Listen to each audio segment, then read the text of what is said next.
Welcome to today's Prophecy in the News. I'm J.R. Church. And I'm Gary Stearman, and today we have a very special guest on Prophecy in the News, Dr. Leonard Moeller, author of The Exodus Case, the new revised edition. Dr. Moeller, it's a joy to have you to come with us all the way from Stockholm, Sweden. It's a pleasure to be here. I think it was, 2004 when you were with us last? Yeah. He had just published a book called The Exodus Case. This book has 40% more material in it. It just keeps growing and growing as he continues his research. And we're going to talk about the new things he's found in the case for the Exodus. The Exodus Case is the name of the book. So we'll be back with the story in just a moment.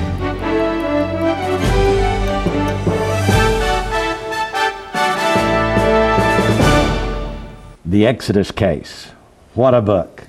It tells the story about the exodus of the Jews out of Egyptian bondage. It tells about their trek across the desert, and then how they crossed what some have called the Red Sea. The Bible in the ancient text calls it Yam Suf.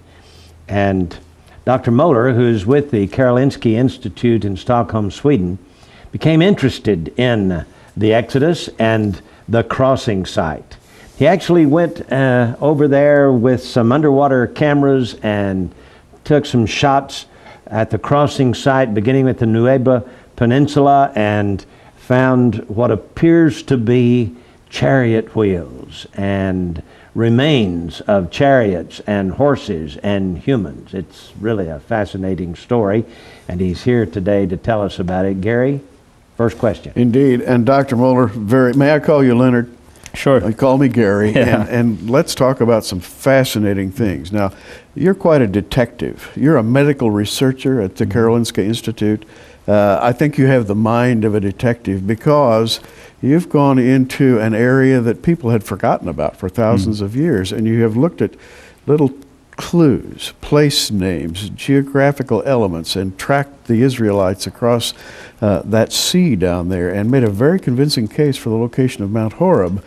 But in the revised edition of your book, The Exodus Case, by the way, excellent book. In the revised edition, you've gone a step further and you've done some geographical and etymological research work in which you found place names on old maps in that area. Yes. Tell us about that. It is very interesting, and the thing is, first, I love these ancient maps. They're so beautiful, the colors and everything. So for me, it's artwork. But then the next step is that they actually contain a lot of information that we have lost. They had this information 200, 300, 400, 500 years back in time. And that is what I'm really looking for. So my family, now and then we go to London. My now rather, relatively speaking, old daughters, they are more than 20 years old. And then with my wife, they go to Oxford Street. I go to other locations. And I spend the whole day looking at ancient maps and really look for the real one and the originals. The thing is that we have changed a lot of names over time. We have changed name in the modern history and in the ancient history. And now when we travel around in these areas, we have all Muslim names everywhere. That's been kind of Muslimified, whatever I should call it, Yes. during the last 200 years in time. So you've gone back and you've obtained maps, and you've got in your book some maps that are in the French language. Some of these date back to the 18th century, mid-18th century. But that would be, by the way, before the founding of the United States. Yeah. And on these maps of the Middle East, in plain language, you find Jewish names. Yes. In what are today Arab countries. Now, Yes. this is amazing. Yeah, the thing is that we can assume that Jews have been living on the Arabian Peninsula for many, many years, because we have had the Yemenite Jews that was airlifted to Israel in the early 1950s, and they claim that they'll live there for about 2,000 years or even longer. But there are so many names, and if we look at these old maps, we can find names like Horeb, the mountain of God. Yes. I mean, that is labeled on many maps, even back to the 1500s. Being in the land of Midian, that is in Saudi Arabia today. That's So that is a starting point. So I started with Mount Horeb and can actually see that in different languages from different cartographers where they actually locate the mountain in the land of Midian in today's Saudi Arabia. Then the question is, you know, a lot of people have problems with about 2 million people, 40 years in the wilderness on the Sinai Peninsula. The Sinai Peninsula across is about Los Angeles in size. It's not a big place for Yes. 2 million people to wander around. And then it's mostly a lot of mountains there. So it's just a few wadis and some trade routes that you can follow. So when people are on the Sinai Peninsula, they say there's not a trace of Hebrews here. They couldn't have been here. It's not possible, etc. They're right. They were never there. They just passed by. This is amazing. Now, JR, everybody talks about the wilderness wanderings, and before we came on today, we were talking with Dr. Moeller about the wanderings in terms of place names. I'm looking at Numbers 33, and you've got a whole list of place names for the wilderness wanderings. One called Rithma, and one called Rimon Perez, and one called Libna and Risa. Oh, these names just go on and on and on, and nobody knows where they are. So, taking that as a starting point, Yeah. you actually tried to discover where those places are. Yeah, and I look at it from a very simple perspective. I call it the scientific perspective. And if God told Moses to make a list of the campsites, then I just believe that you can use it as a travel log and be at the locations and actually holding it in your hands and see, does this fit there, and etc., etc. Ah, That's for me to do an experiment, to be at the locations. wow. You know, sometimes, I mean, it's a cold case, if we should call it so. But you Yes. can do certain things. You can go back to the crime scene afterwards, even long after that has happened, and you can find something that you missed the first time, even if there is a long time period. So, we know roughly these approximately 45 campsites. The first 15 we know of, they are from Egypt to Mount Horeb or Mount Sinai. We can discuss exact details about it, but roughly we know where that is. And the last 15 we also know roughly. That was east of the Red Sea, it was east of the Dead Sea and today's Jordan and in to Jericho. We know roughly where that was. Then in the midst, we have about 15 campsites. No one knows anything. No comments in the literature. No one is writing books about it. Nothing in dictionaries. Nothing, nothing, nothing. And that makes me interested. Well, JR, I think we've kind of opened up here an interesting subject, and before this program is out today, and you've got to stay with us, this gets to be very interesting indeed. It certainly does. And by the way, I wanted to mention to you that you can get these books from us. The Exodus Case, and also the video, The Exodus Revealed. I would like to encourage you to do that. This book is $39.95 plus shipping and handling, and the video is $24.95 plus shipping and handling. This is the book. It's over 448 pages, filled with incredible photographs. As you can see, it's enamel-coated paper and color pictures all the way through. It is full color. And I just wanted you to see some of these pictures here. And then, of course, the video is in full color that shows this gentleman taking the camera down underneath the Red Sea, as we would call it, and looking at the chariot wheels and the various things. This is absolutely mind-boggling. And this one now is $39.95. This one $24.95. You can get them both from us. Just call the phone number at the bottom of your screen and order them today, will you? Let us send them out to you. And you can be thoroughly amazed at what this gentleman has discovered. Let's talk about Mount Horeb for just a few moments, around the mountain itself, because that's where Moses got the law. That's where Moses visited with God. What is the mountain like today? That's a very interesting question, because normally we have the traditional Mount Sinai on the Sinai Peninsula as a kind of an image, a mental image, and we relate to that. But when we are in the land of Midian, where we're supposed to find the mountain, it is a very different mountain. It's in an extremely dry area. It rains once every third year or fourth year. It's very, very dry. But this mountain is different. And when we climbed the mountain, it rained on us 2 times that day. Really Wow. heavy rain. I mean, it was not just a few drops, really rain. And the whole mountain is based on an ecosystem with water. So we have trees like fig trees, we have almond trees, and that's what you normally have in a garden. You can't have these trees in a desert. That's absolutely Yes. impossible. You have ponds all the way up on the mountain, and in these ponds we can find dragonflies that have their whole life cycle in water and just have a few days of their lifespan in air. And we find frogs, same there, the whole life cycle in water. We find a lot of vegetation of different kinds that need permanent access to water, plus that we see the water everywhere. So it's a remarkable mountain only based on that. It is a remarkable mountain. Now, I want you to understand that this gentleman is a scientist. He works at the Karolinska Institute in Stockholm, Sweden, with many other scientists, works a lot in DNA. Tell us a little bit about your background. The reason I want you to know this is that he has presented a case here that is scientifically documented like no other case you have ever seen. So tell us a little bit about your background, will you? I'm doing research on the DNA level, and we look at DNA, and we look at damage to DNA, we look at how diseases can affect DNA, or how changes in DNA can cause diseases, and how this is linked, and how lifestyle can affect DNA, and how we can modify aging of DNA.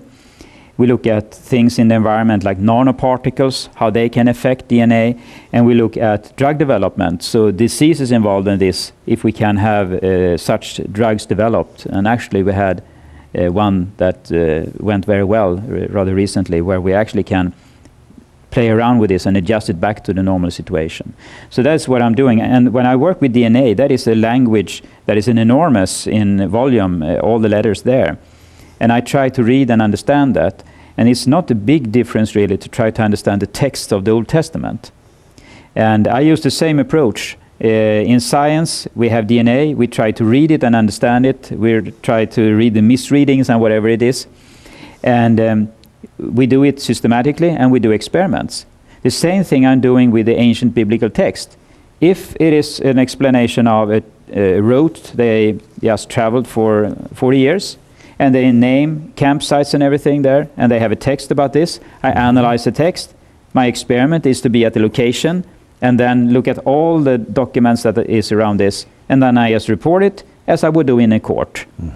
When we call that forensic medicine, or here we Yes. maybe call it forensic archaeology, I don't know. So you can see he's very analytical. Now, getting back to Mount Sinai for a few moments in Saudi Arabia, it's cordoned off. There's a fence around it. They don't let people in. How were you able to get in? Tell us a little bit about your journey.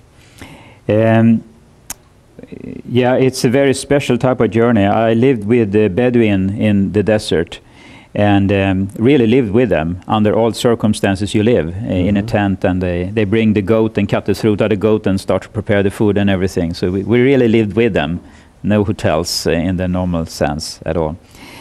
Yeah, it's a special thing. We got permit to be in the area, and we were actually allowed into all these sensitive areas where you're not allowed to be. Got inside the fence, huh? Yeah, but we didn't do anything for it. They opened up for us, and we came by invitation. That's great. And then we found, it's so interesting because the Bible have a long list of things you should find at Mount Sinai. So then you just have this list, and then you come to this location, and you find that, and that, and that, and that, and that, and even more than it's written about in the Bible. And it's amazing to see all these things. Just one thing, there should be an altar at the base of the mountain, a low altar. There is one there.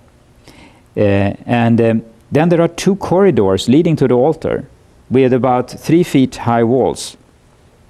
And then just beside there, you have inscriptions where bulls are standing in a row, and the last person is twisting the tail of the bull.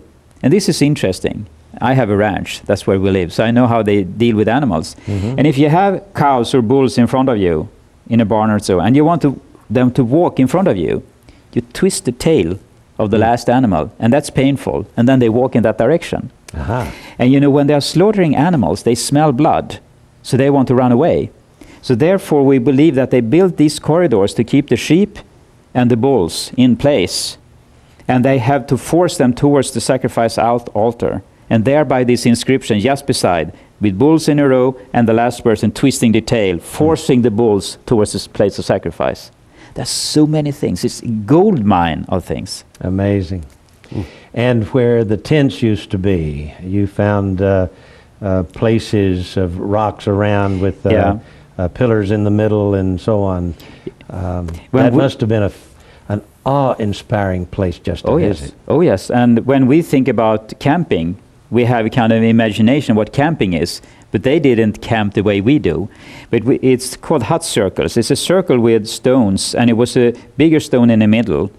And then they put their fabrics kind of hanging on this big stone in the middle. Mm-hmm. And then they had two big stones as a door. But we also found in the middle of the campsite, most likely the golden calf altar. It's a kind of foundation and big pieces of rock. And there you have the bull worship inscribed on the rocks from Egypt. Mm-hmm. And the south is considered to be an archaeological site because they have fenced that area with barbed wire, and no one is allowed to get in there because it's archaeological site. Yeah. So it's just a matter of interpretation what it really means. Did you go up on top of Mount Sinai itself? Yes. Yes. You were right up on top where Moses must have met the Lord? Yeah. How did you feel up there? Was there any... Was it spooky? No, not at all. Not at all. If I should be very honest and explain exactly our feeling, when you climb a 7,500 meter tall mountain, you are tired, you are thirsty. It's 45 degrees centigrade. That's very, very hot. So you drink about 10 liters of water per day, and you're soaked wet in sweat. That's the first thing you think of. It's not a spiritual thing at all. Not very spiritual. And it's a rather tough climb. But when we come up on the ridge, there is the only place in the land of Midian where you can find marble. It's white marble, and they have some quarries there. Or actually, it's one quarry. And there they have produced three things. We find foundation stones and pillar segments. And it's exactly the same thing as we find in front of the altar at the base of the mountain. Moses was instructed to erect 12 pillars in front of the altar that should represent the tribes, because he was going to sprinkle the sacrifice blood on the people. And it's hard to do that on 2 million people. But if you have 12 pillars representing the tribes, in a spiritual way, you could, so to speak, sprinkle the blood on the pillars. So we find foundation stones of marble in front of the altar. We find pillar fragments, parts of pillars about this wide, about 400 pounds each, that was just put on top of one another. And exactly the same thing we find up on the ridge where they quarried the marble. Cracked pillar parts that is left there, foundation stones that didn't fulfill the criteria. And then the third thing that's very interesting for me, we found kind of tablets of stone about this dimension, about that thick. And that is the only material where you can make inscriptions, because the granite in the area is called junk granite. It's very, it falls apart like sand. It's a very soft material. So the only material you can use is marble, and marble is not to be found in the land of Midian, basically, except here. Wow. So, you find so many things. Found the marble, and you found what appeared to be slabs of stone. Yeah, that didn't fulfill the criteria, so they were just left as leftovers, so to speak, or remains in the quarry. Some leftovers. How about that? And JR, it's a water-based ecosystem in the middle of a desert. That has to be a miracle. How can this happen? There's water there, and we know because there was enough water that flowed out to satisfy the thirst of over 1 million people. Yeah, and we don't have to speculate about this at the mountain, because when we look down, being up on the mountain, we just see a kind of dried riverbed. And if we measure it there, it's somewhere between 10 to 30 feet deep waters, if you would fill the dried riverbed with water. So we know that it was a stream of water, or a waterfall down the mountain. Wow, like rapids. Yeah, I mean, it's called streams in the Bible. I mean, it's not just a small creek, it's really flooding water out of the mountain. And that flooding water has not flowed for maybe 3,500 years. Well, it still is there. It's there? Yeah, I mean, we find on this, it's like a staircase up the mountain, and on each step you find ponds of crisp, clear water with frogs and dragonflies and plants, and in between we see the almond trees and the fig trees, and it's called the Almond Mountain in Arabic, Jabal al-Luz or Jabal al-Laus. Wow. That's And amazing. That takes me right, JR, to Aaron's rod that budded, you know, Yeah. the Yes. almond rod. And not only the rod. Yeah, his rod was made out of almond Yeah. tree. The menorah, according to the instructions, should look like an almond tree, and not the candles, but the oil lamps should look like almond flowers. So you have a lot of almond connections. Yes. And the mountain is called today the Mountain of Almonds Yeah, in English. in English. But in Arabic, it's Jabal al-Laus or Jabal al-Luz, Amazing. which means the almond mountain. JR, before I pass it back to you, I just have to say, I'm sitting here with this book open in my lap. This book is worth the price just for the ancient maps. I'm looking at one right now, and he takes us on a detective trip through these ancient maps with place names that you will absolutely be amazed to discover. It's a trip. Yeah. Such as Reuben. Yeah, the name Reuben, found in a place like Saudi Arabia. Yeah. And Judah. Yeah, there are so many names that we can look at if we go to the ancient maps. So today we have a city that's called Jeddah. But if we look at earlier spellings and how you can pronounce it, you could very well just call that Judah. Yeah. And Yemen. Yeah, the same thing with Yemen. And there is a family of the Hebrews that had the name Yemna that is very similar to Yemen. And we have the Yemenite Jews that lived in that area. But it's the bottom line is that we find so many Hebrew names. We even find the name Israel at one location. And you mentioned this, the desert of Saudi Arabia, which is a huge desert, is called in Arabic Ar-Rub al-Khali. Ar means desert.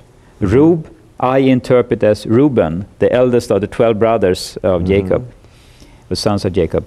And Al means from or of, and Kali, that is what we mean when we say the Chaldees, or the Chaldees or so, the culture that came from Mesopotamia, close to today's Turkey. We would call it Chaldean. Yeah, depending on the language we're using. But that's amazing because you have that place name in what today is Saudi Arabia. Yes. So if we just interpret that name, it would just be the desert of Reuben from the Chaldean country or something like that, or from Mesopotamia, if you like. And suddenly the wilderness march takes on a whole new picture. Totally. Yeah. I understand the Arabs have said that the children of Israel came to Mecca in their journeys. Yes, it is said in the Arabic literature that when Moses was with his people, and that is only during the Exodus, he was with his people. Yes. He is passing Mecca on his way to the Promised Land. And that means that they must have been on the southern part of the Arabian Peninsula, coming up to Mecca on the way to the Promised Land. So even in the Arabic literature, we can find traces of the Exodus that is extra biblical, but they actually talk about the biblical events. In fact, among the list of those place names in the Bible there, what reference do you have there? In Numbers chapter 33, starting in about verse 18. Okay.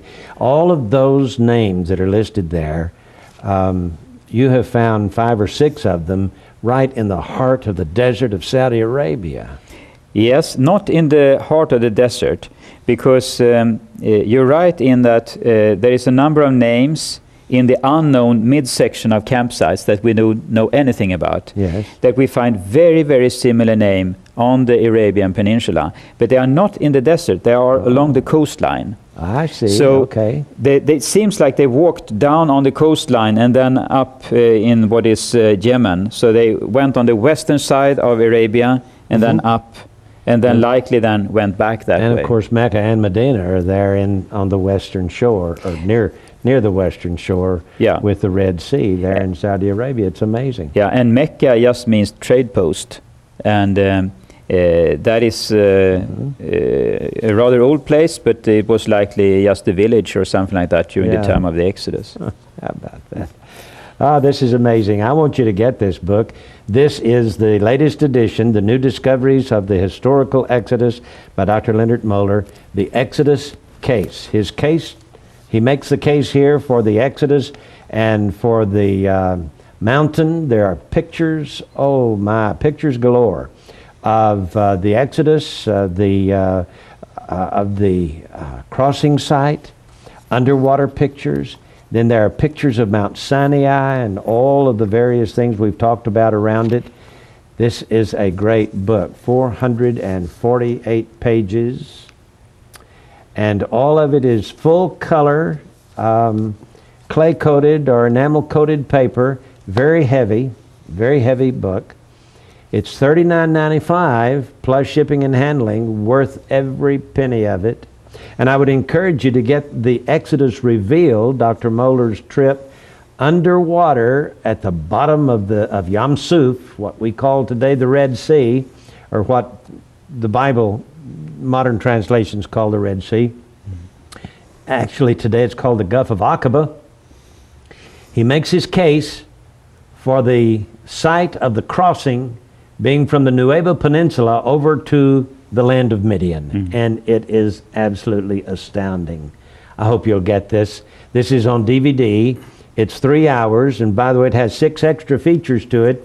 Even has a piece from the Ten Commandments movie that wherein the maker of the movie tells why he made it and how he made it. It's just really a great video. So this one is $24.95 plus shipping and handling. This one $39.95 plus shipping and handling.